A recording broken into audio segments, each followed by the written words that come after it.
The paycheck hit my account at 2:37 a.m. on Friday. I woke up at 6:15 a.m., made coffee, checked my phone out of habit, and saw the deposit notification. $3,847.62. I stared at the number for a long moment, thinking there must be a mistake.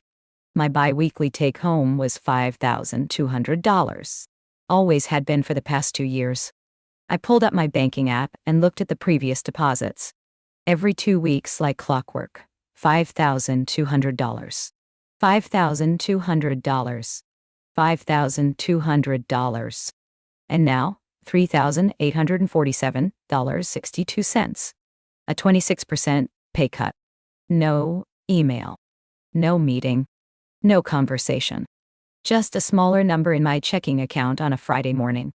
I opened my laptop and logged into our HR portal, pulling up my pay stub. The base salary line had changed. Where it used to say $135,000 annually, it now said $100,000. Someone had reduced my salary by $35,000 and apparently decided that informing me was optional. I sat at my kitchen table, coffee cooling in my hand, staring at that number. 26% of my income, gone. Rent, car payment, student loans, everything I'd budgeted based on the salary I'd negotiated 2 years ago when they'd recruited me away from my previous job. I wasn't angry yet. I was calculating, doing the math on what this meant for my finances, for my life, for my future at this company. And I was thinking about something my father had told me years ago when I got my first real job. The moment a company shows you they don't value you, believe them, and act accordingly. They'd just shown me exactly what I was worth to them. Time to act accordingly. I picked up my phone and started typing a very short email to my manager, Patricia Hayes. Patricia, I noticed my paycheck was reduced by 26% without notification. Can you explain? Her response came in less than 10 minutes. Company-wide salary adjustments due to budget constraints. We're implementing across several positions. Let's discuss Monday, Daytory. Company-wide adjustments. Several positions. Monday discussion. Everything about that email was designed to minimize what had just happened and delay my response until after the weekend when I'd had time to cool down and think rationally about my limited options. What Patricia didn't know was that I'd been preparing for something like this for 6 months. Not this specifically, but the general pattern of disrespect I'd been seeing at Nexus Analytics. The missed raises, the restructuring that always seemed to target people who couldn't easily push back, the quiet eliminations of benefits that nobody thought we'd notice. I'd seen it coming. I just didn't know the form it would take. I spent Friday morning doing something I'd been putting off for months. I updated my LinkedIn profile. Not dramatically, just refreshing my accomplishments and skills. I reached out to 3 recruiters I'd been in contact with previously, letting them know I was open to conversations about new opportunities. I pulled up my personal files of work I'd done at Nexus, projects I could reference in interviews, results I could quantify. And I wrote a very simple resignation letter, dated for Monday morning. Before I tell you what happened when I walked into that office on Monday, you need to understand something. This isn't a story about revenge or dramatic confrontation. It's about understanding your value, recognizing when you're not being treated fairly, and having the courage to walk away even when it's scary. If you've ever had your compensation cut without warning, if you've ever been treated like you don't have options, if you've ever been expected to just accept whatever your employer decides to do to you, stay with me. Because what my company was about to learn was that treating people like they're disposable has consequences. Especially when those people are actually essential. My name is Andrea Sullivan, and I'd been the senior data architect at Nexus Analytics for 2 years. I designed and maintained the data infrastructure that powered all our client reporting, analytics, and predictive modeling. When I joined, the company's data systems were a mess of disconnected databases, manual processes, and Excel spreadsheets pretending to be enterprise solutions. I'd spent 2 years rebuilding everything from the ground up, created automated data pipelines that reduced processing time by 85%, built a centralized data warehouse that gave us actual single source of truth, reporting, implemented security and compliance protocols that let us work with healthcare and financial clients, trained a team of 5 junior engineers who could maintain the systems I'd built, Or so I'd thought they could maintain them. I was good at my job. Really good. The kind of good where clients specifically mentioned our data capabilities in testimonials. Where our sales team used my architecture as a selling point. Where I'd been told multiple times by our CTO, Richard Morrison, that I was irreplaceable. Turns out irreplaceable just means they haven't figured out how to replace you yet. The problems at Nexus had started about 8 months ago when we brought in new investors. Private equity firm called Catalyst Partners. They'd bought a 60% stake in the company with promises of scaling operations and operational efficiency. What that actually meant was cutting costs anywhere they could find them. First to go was our holiday party budget, then gym membership reimbursements, then the annual bonuses that had been part of our compensation structure. Each cut came with the same explanation: temporary belt tightening and positioning for growth. I'd watched colleagues who'd been here 5, 7, 10 years get quietly pushed out. Nothing dramatic. Just making their jobs progressively more unpleasant until they left on their own. Eliminating remote work flexibility for people who'd been hired as remote. Changing territories for salespeople so their commissions would drop. Moving people to different teams. That weren't good fits. The private equity playbook. Cut costs, squeeze margins, flip the company for a profit in 3 years. Who cares if you burn through talent in the process? I'd been documenting everything. Not to build a legal case, just to keep track of the pattern. The eliminated benefits, the pushed out employees, the promises that never materialized. I had a folder on my personal laptop with screenshots, emails forwarded to my personal account, a timeline of changes. I'd also been quietly preparing my exit strategy. I'd met with 3 recruiters over the past 3 months. I'd interviewed at 2 companies, both of which had made offers I'd turned down because the roles weren't quite right. I'd been waiting for the right opportunity. Or I'd been waiting for Nexus to do something that made leaving an easy decision. They just made it easy. Friday afternoon, I got a text from Jake, one of the junior engineers on my team.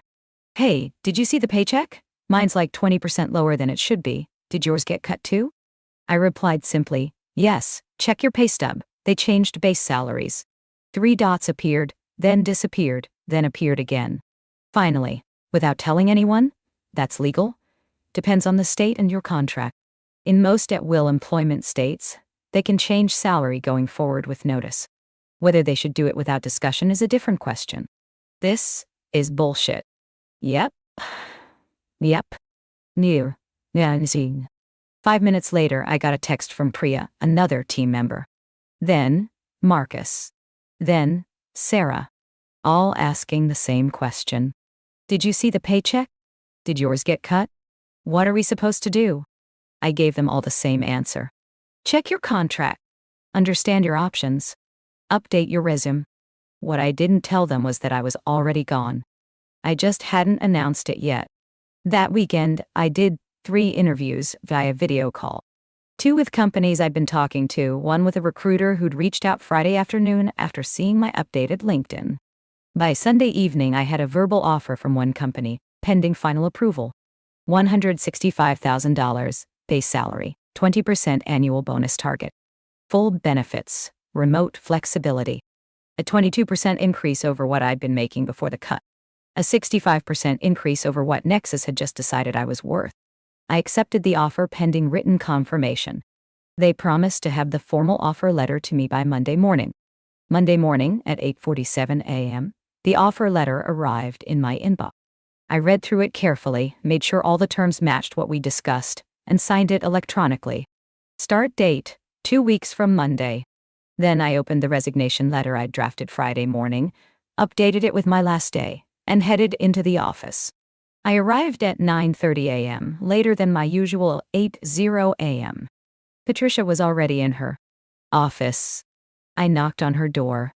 "Andrea, good morning. I was planning to grab you around 10 to discuss the salary adjustment." "That won't be necessary," I said, handing her a printed copy of my resignation letter. "I'm giving 2 weeks' notice. My last day will be the 24th. She stared at the letter like I'd handed her a live grenade. "Andrea, I think you're reacting emotionally to the salary situation. Let's talk this through." "There's nothing to talk through." You reduced my salary by 26% without notification or discussion. That told me everything I need to know about how this company values my contributions. I've accepted a position elsewhere. You've already accepted another position? As of this morning? As of 15 minutes ago, yes. Her face went through several expressions: shock, anger, calculation. Andrea, you're absolutely critical to our operations. We can't afford to lose you right now. Then you probably shouldn't have cut my pay without asking if I was okay with it. The salary adjustments were necessary for business reasons. I don't particularly care about your business reasons anymore. I care that you treated me like I didn't have options. Turns out I do. She set down the resignation letter. What would it take to get you to stay? Patricia, we're past that conversation. You reduced my compensation significantly, didn't bother to discuss it with me, and apparently planned to have a chat about it today when I could corner you. That's not how you treat valuable employees.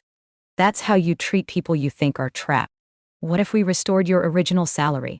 Then I'd still be making 22% less than my new job pays, and I'd be working for people who thought cutting my pay without notice was acceptable. Why would I stay? Andrea, please. Can we at least discuss transition planning? 2 weeks isn't enough time to hand off everything you're responsible for. 2 weeks is the standard notice period. If you need more time, that's a conversation we can have about contract terms. What do you mean, contract terms? I thought about this over the weekend. If Nexus wants more than 2 weeks of my time, we can discuss a consulting arrangement at my new consulting rate. $250 per hour, billed in minimum half-day increments paid weekly. Her eyes widened. That's ridiculous. That's market rate for emergency consulting from someone with my expertise. If you want my time beyond the 2 weeks I'm obligated to provide, that's what it costs. I need to talk to Richard and the executive team. That's fine. I'll be at my desk working on transition documentation. Let me know what you decide. I left her office and returned to my desk. Started creating documentation for the systems I'd built, organized files, prepared handoff materials. Professional, thorough, exactly what a good employee does during notice period. At 10:42 a.m., Patricia appeared at my desk with Richard Morrison, our CTO. Andrea, Richard said, trying for jovial but landing somewhere around desperate. Patricia tells me you're considering leaving us. I'm not considering it. I've accepted another position. My last day is the 24th. Look, I'll be straight with you. The salary adjustment wasn't targeted at you specifically. It's part of broader cost management we're implementing. I understand. And my departure isn't personal either. It's part of my broader career management. I was offered more money, better benefits, and a company that doesn't cut pay without discussion. That's a better opportunity. We can match whatever they're offering. You can't match respect, Richard. You cut my salary by 26% without a conversation. That's not a compensation issue. That's a culture issue. He exchanged glances with Patricia. What if we offered you $150,000? That's 11% more than your original salary. I'm already being paid $165,000 at my new job. Plus, bonus. Plus, they actually communicated with me before making me an offer rather than surprising me with a changed paycheck. $170,000? Richard, we're not negotiating. I have another job. I've signed the offer letter. I'm leaving. The only question is whether you want to hire me as a consultant after my notice period ends, or figure out the transition yourselves. We need you. The data infrastructure you built is critical to every client deliverable. Nobody else understands it. Then you should have thought about that before cutting my pay. I spent 2 years building systems and training people specifically so the company wouldn't be dependent on just me. If that training wasn't sufficient, that's a management problem, not my problem. Patricia spoke up. Andrea, you're burning bridges here. No, you burned the bridge when you changed my compensation without discussion. I'm just declining to rebuild it. They left my desk looking shell-shocked. I went back to documentation. At 11:47 a.m., my phone started ringing. Jake from my team. Andrea, did you really resign? Yeah. Last day is the 24th. Because of the pay cut, primarily, yeah? Shit. They're freaking out upstairs. Richard just called an emergency team meeting for 1 p.m. Donjai. I'm sure they'll figure it out. Andrea, I don't think we can maintain these systems without you. Marcus barely understands the ETL pipelines. Sarah's good with the reporting layer but doesn't know the back-end architecture. I'm still learning half of this stuff. Then I guess they should have invested more in training and documentation instead of cutting salaries. You're really leaving us hanging. I took a breath. Jake, I'm giving 2 weeks' notice and documenting everything I can. That's more than they gave me when they cut my pay. I'm not the one creating this problem. Management created it when they decided saving $35,000 on my salary was more important than retaining the person who built their entire data infrastructure. Fair point. Sorry. I'm just stressed because I know this is going to fall on us. Not my problem anymore. But for what it's worth, you should all be updating your resumes. If they're cutting salaries and losing key people, this company isn't in good shape. After we hung up, I considered Jake's comment about leaving the team hanging. Was I being unfair to my colleagues by leaving abruptly? Then I remembered that Nexus had laid off 3 people last year with 0 notice. Walked them out the same day. No transition period, no documentation handoff. They were escorted out by 10 a.m. on a Wednesday. The company hadn't worried about leaving anyone hanging then.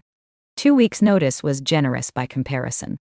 By lunchtime, my phone had rung 6 times. Patricia twice, Richard once, even Jennifer Kwan, our CEO, once. I didn't answer. I was busy writing documentation. At 1:15 p.m., Patricia appeared at my desk again. Andrea, we need to talk. The executive team has approved a retention package. I don't need a retention package. I have a new job. Just hear me out. We're offering to restore your full salary, plus an additional $25,000 annual increase, plus a $30,000 retention bonus paid immediately, plus guaranteed remote work flexibility. Guaranteed remote work flexibility. I did the mental math. That would put me at $160,000 base plus a bonus. Still less than my new job, but close. That's a generous offer, I said. But I'm still leaving.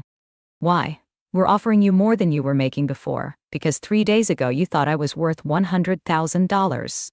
Now suddenly I'm worth $160,000 plus a bonus? What changed? Oh, right. I became inconvenient. That tells me this isn't about my value. It's about your emergency. And the moment this emergency passes, we'll be right back to where we were. That's not true. Patricia, you just proved it's true. If I was actually worth $160,000, you would have been paying me that. Instead, you cut my salary and assumed I'd accept it because I needed the job. Now that you need me more than I need you, suddenly there's money in the budget. That's not respect. That's desperation. Andrea, please. We can't deliver on our client commitments without you. That sounds like a management problem. You had 2 years to ensure the company wasn't dependent on one person. You could have hired additional senior architects, invested in training, created redundancy. Instead, you cut costs and assumed I'd stay. That was a choice. Now you get to live with the consequences. You're being vindictive. I'm being professional. I'm giving 2 weeks' notice and comprehensive documentation. Vindictive would be walking out today, which, legally, I could do since you materially changed my compensation without notification. Her face went pale. You wouldn't. I'm not going to. But I could. So maybe you should accept the 2 weeks I'm offering and stop trying to guilt me into staying somewhere that demonstrated they don't value me. She left without another word. At 3:30 p.m., I got a video call request from David Winters, the managing partner at Catalyst Partners, the private equity firm that owned Nexus. I'd never spoken to him directly before. I answered. His face appeared on screen, carefully neutral. Ms. Sullivan, I understand you've resigned. That's correct. I'd like to understand why. The reports I'm receiving suggest this is about a salary adjustment. It's about changing my compensation by 26% without discussion, notification, or explanation beyond a 2-sentence email. That's not a salary adjustment. That's a message about how disposable you think I am. The salary changes were part of necessary cost optimization across the organization. and me leaving is part of necessary career optimization. We're both optimizing. It just turns out my optimization is more expensive for you than yours was for me. He almost smiled. You're quite direct. I'm a data person. I work with facts. The fact is, you decided I was worth $35,000 less than what you recruited me for. The market disagrees. Someone else is paying me $65,000 more than you decided I was worth. That's not personal. That's just numbers. What would it take to retain you, Mr. Winters? We're past that point. You've made 6 increasingly desperate offers today. Each one tells me that you didn't actually want to cut my salary. You wanted to see if you could get away with it. When I called your bluff by resigning suddenly, there's money available. That's not a place I want to work. I respect your directness. Let me be equally direct. Nexus has $14 billion in active client contracts that depend on deliverables your architecture supports. If you leave without adequate transition, we risk breaching those contracts. That exposure is significant. Then you should have thought about that before implementing salary cuts without discussion. I don't have any sympathy for that situation. You created it. Are you at all concerned about your professional reputation?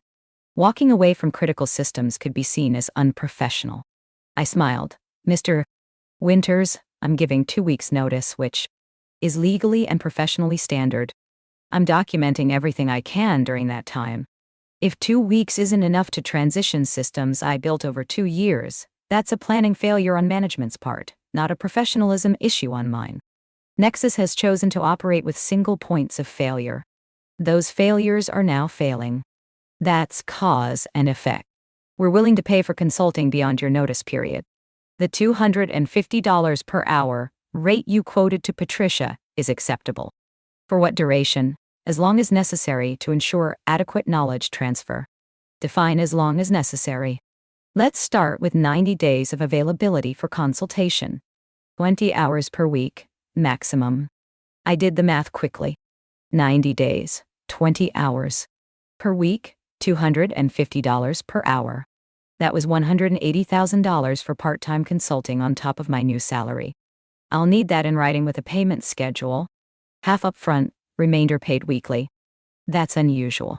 So is being asked to consult for a company that just cut my pay by 26%. I need security that I'll actually get paid. Fine. I'll have our legal team draft an agreement. One more condition. The consulting is purely advisory.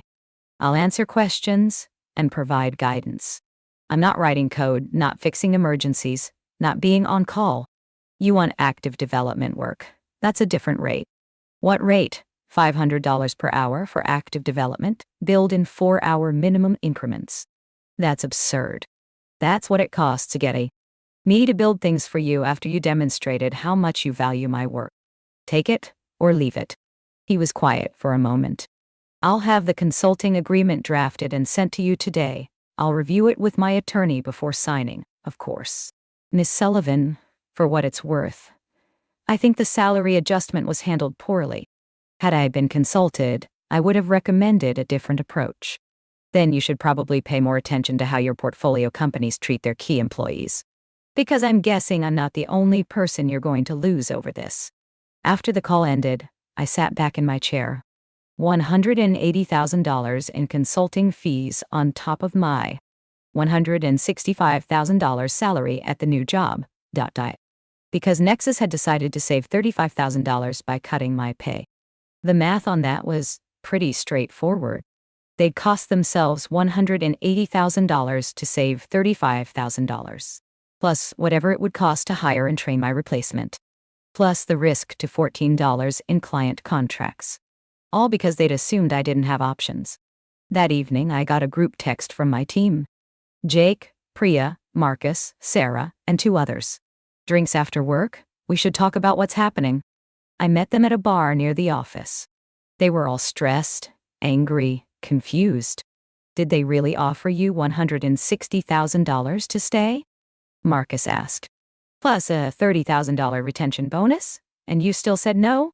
Yep. Why? Because 3 days ago they thought I was worth $100,000. The only reason I'm suddenly worth $160,000 is because I'm leaving. That tells me they were undervaluing me when they thought I had no options.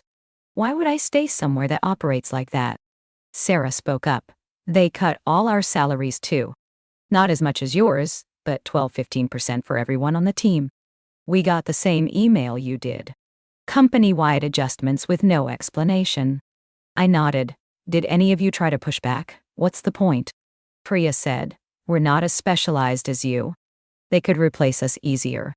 Could they, though? How long would it take someone new to understand these systems? 6 months?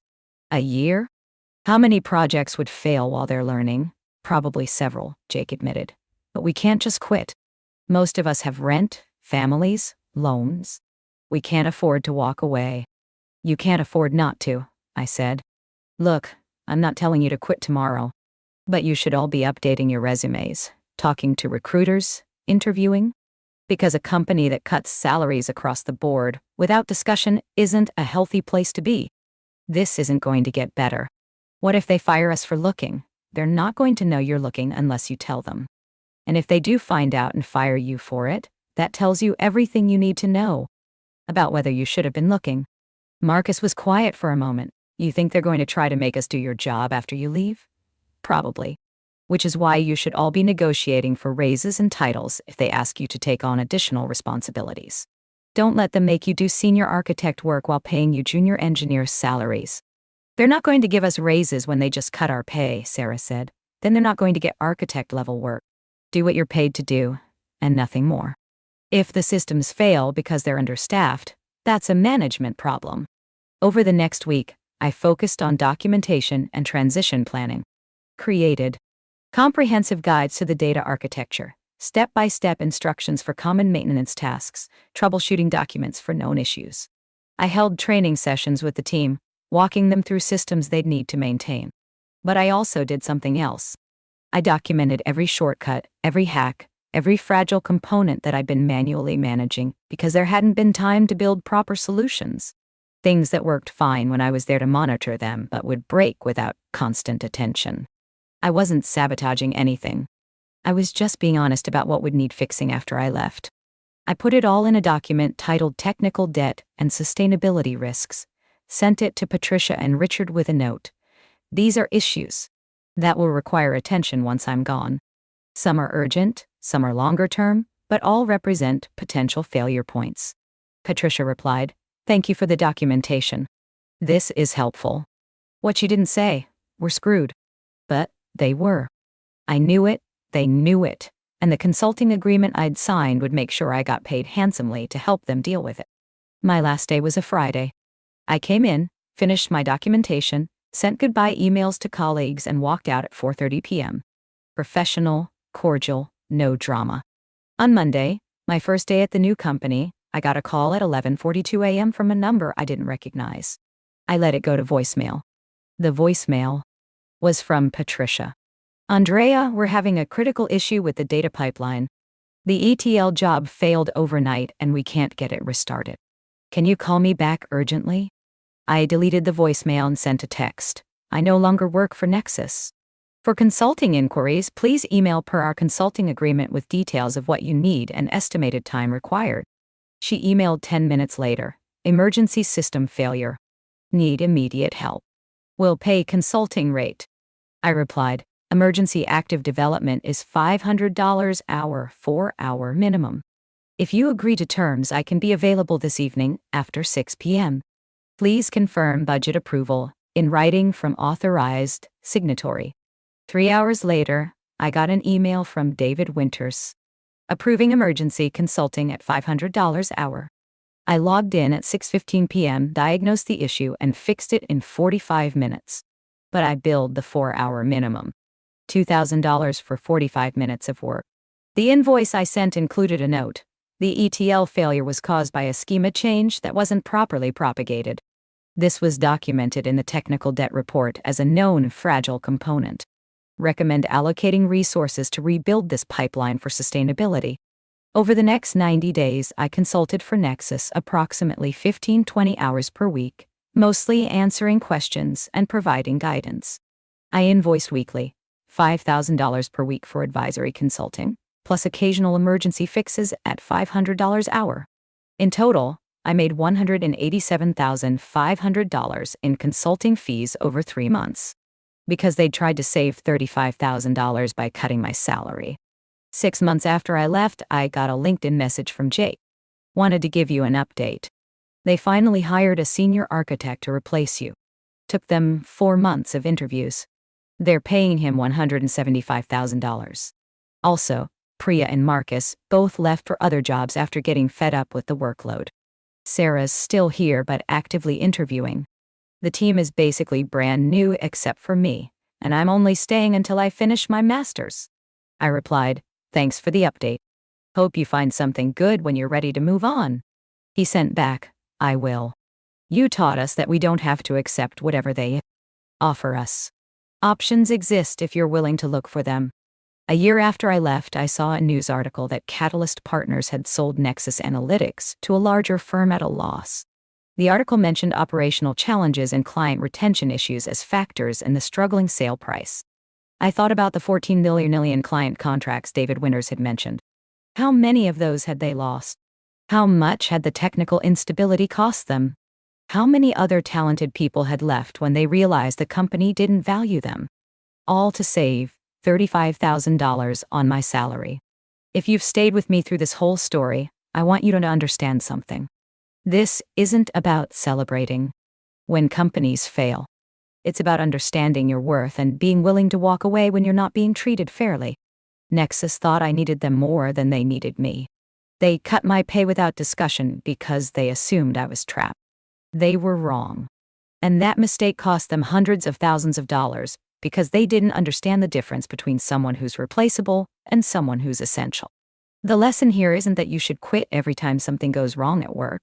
It's that you should always know your options, always understand your market value, and never let anyone treat you like you're disposable just because they think you don't have a choice. If you've ever had your pay cut without warning, if you've ever been treated like you should just be grateful to have a job, if you've ever been told you're lucky to be here while being undervalued, I want you to know something. You have more power than you think. Your skills, your knowledge, your work matters. And there are companies out there who will value you appropriately. If this resonates, hit that like button and subscribe. Share your own experiences in the comments about times you walked away from jobs that didn't value you, or times you wish you had. Your stories help others find the courage to recognize when it's time to leave. Remember, the best leverage you have is your willingness to walk away. They cut my pay thinking I'd stay. They were wrong. And learning that lesson cost them significantly more than they tried to save.